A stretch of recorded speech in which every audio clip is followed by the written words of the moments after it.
Hi, I'm Stewart Spinks and welcome to episode 360 of my podcast, Beekeeping Short and Sweet. As we carry out our final inspections of the year, my thoughts turn to autumn feeding, the recent emergency feeding, and how I've dealt with the needs of our colonies through the late summer.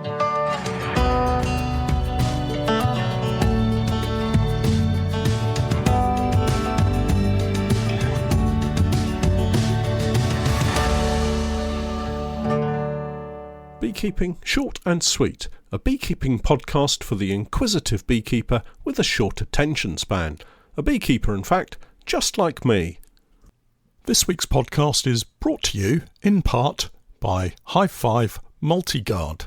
So, when you need a little peace of mind that your bees are safe from dangers of all kind, pesticides, hornets, wasps and mice are no match for High Five. The High Five Multi-Guard is the best one in town. Keeps your bees safe all year round. The ultimate solution has been found. It's High Five. The High Five Multi-Guard fits nearly all beehives and makes beekeeping much easier. High Five. Hi everyone, welcome to my podcast, Beekeeping Short and Sweet, episode 360, and with it, a change in the weather. We have some showery, thundery weather here today in Norfolk, and it looks like it might get a little heavier as the day goes on. The feel is very autumnal. I was out early this morning and almost went back into the house to get a jumper. In the end, I decided to man up, as they say, and go with just the t-shirt, but it was a close call for sure. Currently, it's a pleasant sunny morning, but the forecast looks set for rain fairly soon. The changes in the weather really do make it feel like we're at the end of the active season here. Certainly locally, and with this season being so far forward as it has been since early spring, we've been actively feeding some of our colonies to prevent starvation, would you believe? Having said that, let's not get carried away on a wave of panic.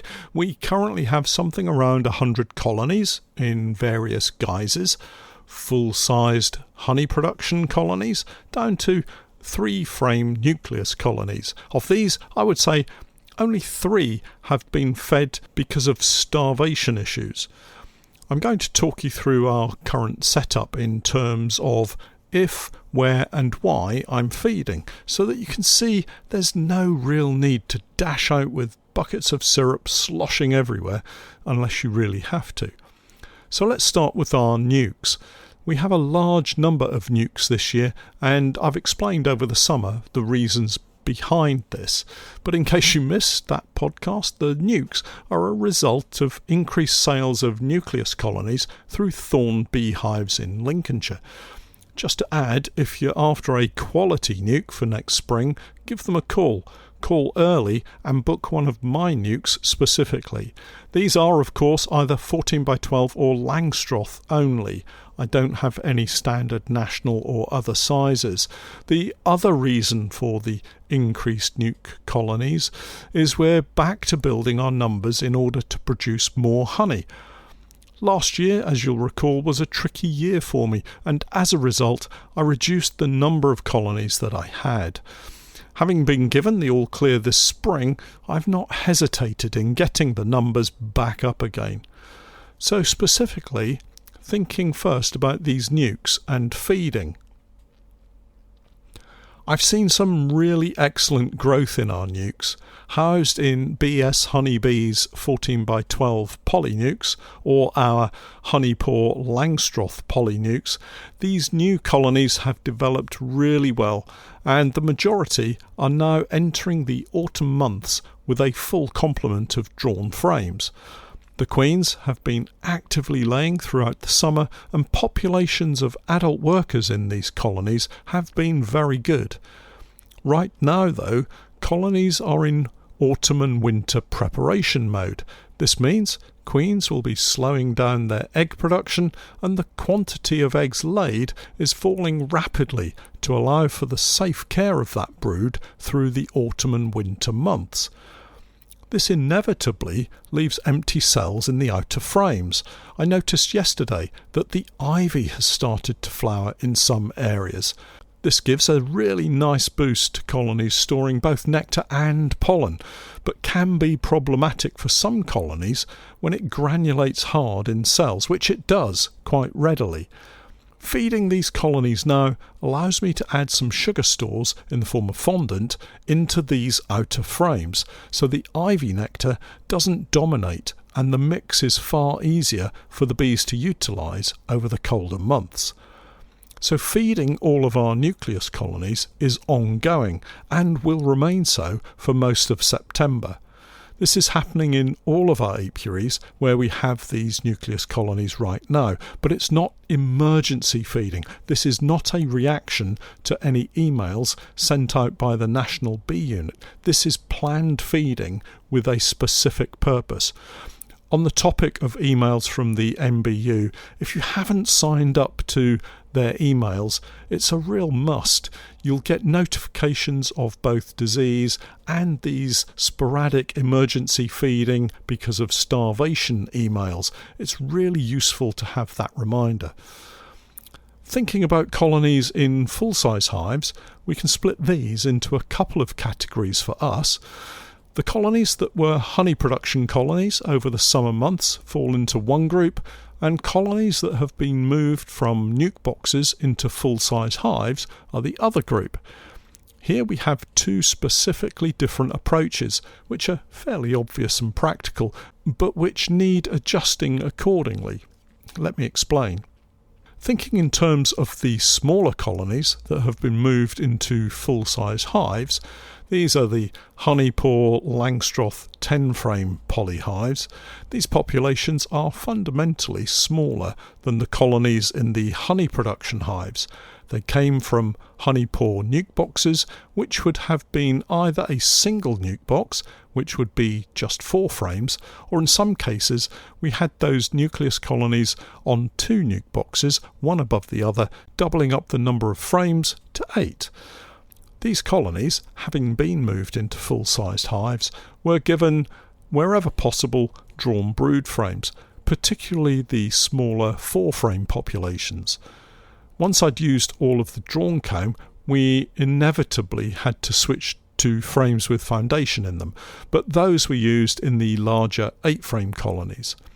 Finally, and having established that any colony used was in perfect health, we transferred a couple of frames of brood from full-size production colonies into the smaller colonies to give those populations of adult bees a little boost, building their numbers so they're better able to develop into a larger colony without being threatened by robbing bees or those high level of wasps that we've seen this year. These colonies, that's the transferred colonies from nukes into full-size hives, have all been getting regular packs of fondant to boost resource availability and hopefully help them continue to develop both wax to build comb where needed and food to store within those frames in preparation for the months ahead. That brings me finally onto the honey production colonies. I would term these our normal full-size hives. Colonies that under normal circumstances have grown from early spring, produced a crop of honey, maybe attempted to swarm, grew a little bit further, produced a second summer crop of honey, and have since had that honey removed and treatments added. The vast majority of these colonies have had no food added to them at all year long. These are colonies that have been self-sustaining, pretty much textbook colonies that haven't given any trouble and simply did what honeybees do, that's produce honey. Here is where honeybee husbandry really comes in handy and can prevent you making a terrible mistake that could actually destroy the very best colonies you have if you're not mindful and observant. At the end of the honey production phase of the summer, those of us wanting to take a crop of honey from our bees add a clearer board and remove the supers. No problem with that at all. The trouble can come if you haven't looked into the brood box and assessed the level of food stores the bees have after you've taken the supers away. We have several colonies that, being vigorous, have filled the 10-frame Langstroth brood box full with brood and taken all of the honey up into the supers. If I hadn't looked into the brood box first, we could easily have taken every last drop of food that they had for themselves, and a week later we would have probably found them dead. That's not to say we didn't take honey from those colonies, we did. But knowing that the colony needed feeding, we were able to either add some fondant immediately or leave one of the supers with some food in it that they could use between inspections.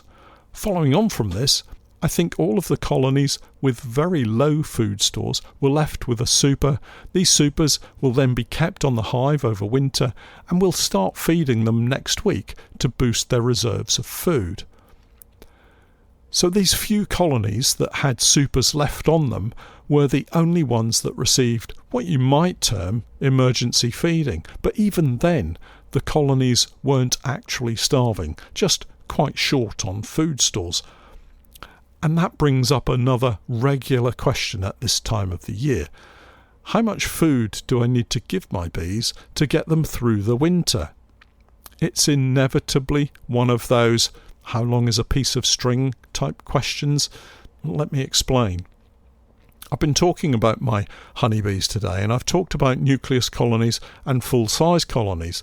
Both will need some food for the winter, but both are completely different in their needs. It's an obvious, easy comparison to make, and hopefully the different colony needs for the food can be easily seen. But what about comparing two full-size hives?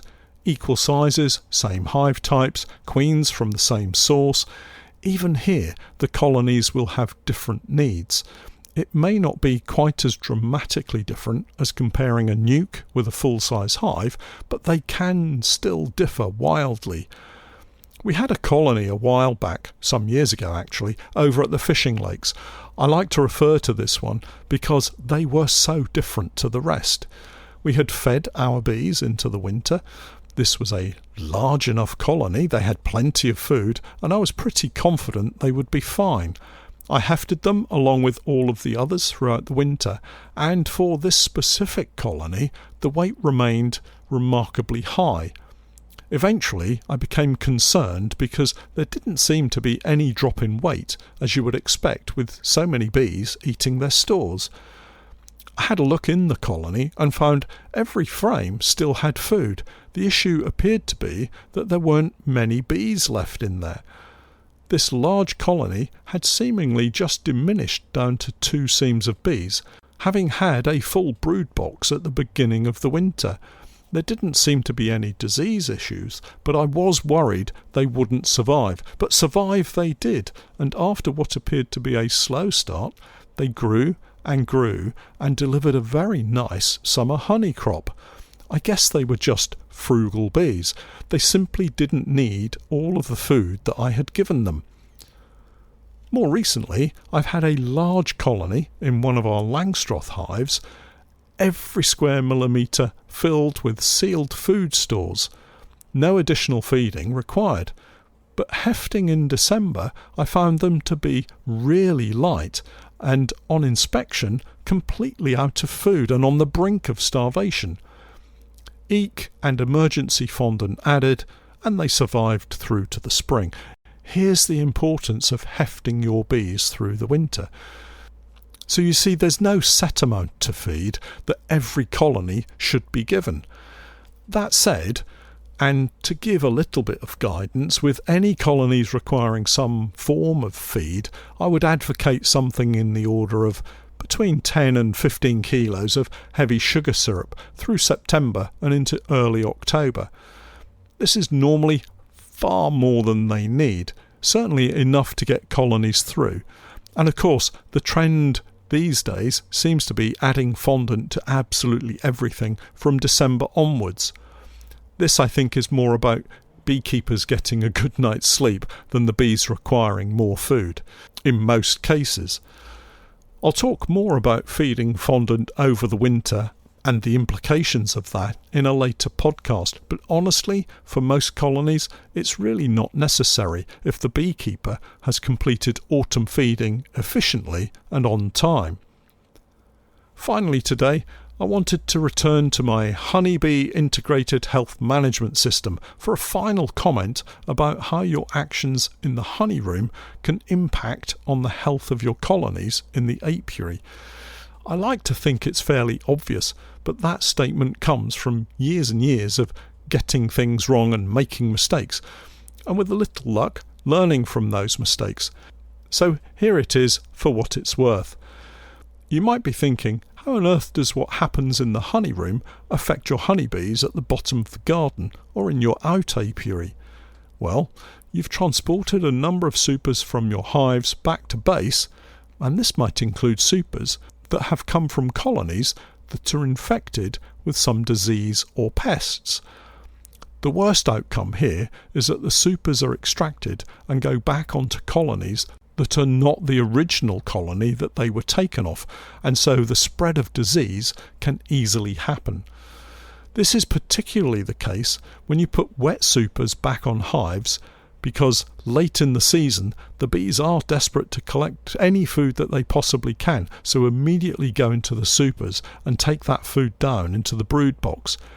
It's probably easier for me to give you a fictitious example to illustrate the point. Let's say I haven't noticed that one of my colonies has European foul brood, and I remove 4 supers of honey from this colony to extract. They come back to the honey room, get extracted, and I take them back to the apiary. I decide to leave them out for all the bees to rob and clean them out because actually I can't be bothered to put them on the beehives themselves. This has to be the worst case scenario. I've exposed all of my colonies to supers that may contain European foul brood, which they can now take back to their own hives, spreading the disease. If I put the supers back on the hives, I may inadvertently put each of the potentially infected supers on 4 separate hives and infect 4 more colonies than I should have. The simplest way to avoid this is to number all of your hives and then add numbers to the supers so that each super can go back to the same hive after extraction. It's so simple, yet so many beekeepers fail to do this. If you only have a small number of colonies, why on earth wouldn't you do this? For me, it makes perfect sense. The bees clean out their own super frames, the supers can then be removed for the winter and reused in the spring. Catastrophe avoided. I hope you've all found my series on the Honeybee Integrated Health Management System useful and informative. If you follow these simple steps all the way through your beekeeping journey, you really will limit the number of times you have a serious disease issue to have to deal with, and believe me when I say it's an upsetting situation to find yourself in. Well, that's it for this week. For all of you who haven't yet signed up to my Patreon page, I, together with Steph, have been creating beekeeping content for many years now. And if you're looking for some straightforward, down-to-earth tips and techniques, help and advice, then do take a look at my Patreon page. We have over 1,600 individual beekeeping posts, videos and podcasts filled with useful and timely help and advice. My approach is pragmatic and calm, sometimes entertaining, but always with help and support for beekeepers at the heart of what I do. I keep my videos short and concise wherever possible. No waffle, no flannel, just honest beekeeping advice from years of keeping bees. Take a look and join me for the new 2025 beekeeping season. It'll cost you less than a jar of honey. Head over to Google and search for Patreon and the Norfolk Honey Company.